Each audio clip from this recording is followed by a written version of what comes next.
প্রায় অন্তবিহীন পথ পেরিয়ে পেরিয়ে সহজ সাধকের এগিয়ে চলা এবং সেই চলাকে ভাষায় প্রকাশ করা অপেক্ষাকৃত দূরহ ব্যাপার বলে মনে করতেন সহজ সাধকেরা।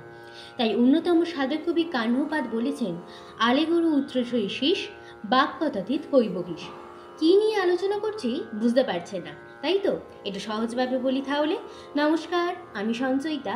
বাংলা সম্পদ চ্যানেলে আপনাদের সবাইকে স্বাগত জানাই।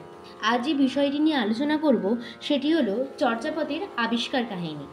চর্যাপদের আবিষ্কর্তা কে ছিলেন, আবিষ্কার কাল ইত্যাদি সব কিছু অতি সংক্ষেপে খুব সহজে সম্পূর্ণভাবে জানতে পারবেন এই ভিডিওটির মধ্য দিয়ে। তো চলুন শুরু করা যাক।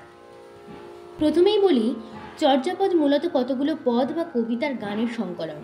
তখনকার সময়ে কবিতা পড়া হতো না, কবিতাকে গানের মতো করে গাওয়া হতো। চর্যাপদের রচনাকাল মোটামুটি দ্বাদশ শতাব্দী। চর্যাপদের আবিষ্কর্তা হলেন শ্রী হরপ্রসাদ শাস্ত্রী।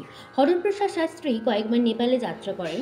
তৃতীয়বার চর্যাপদের মূল পুঁথিটি নেপালের রাজদরবারের গ্রন্থাগার থেকে আবিষ্কার করেন 1907 খ্রিস্টাব্দে। বাংলার 1323 সনে, ইংরাজির 1916 খ্রিস্টাব্দে।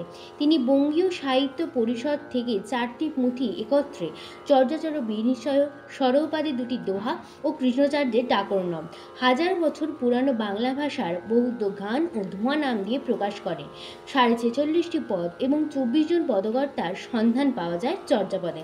চর্যাপদে কয়েকজন কবির নাম হল কাহ্নপাদ, সরৌপাদ, ধীরনপাদ, চাটিলপা, লুইপা ইত্যাদি। শুধু চর্যাপদ নয়, আরও অন্যান্য গুরুত্বপূর্ণ তথ্য জানতে আগ্রহী হলে কমেন্ট বক্সে গিয়ে কমেন্ট করুন।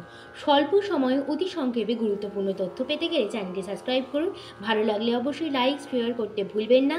আজ ভিডিওটি এখানেই শেষ করলাম। ভালো থাকবেন, সুস্থ থাকবেন, সাবধানে থাকবেন। ধন্যবাদ।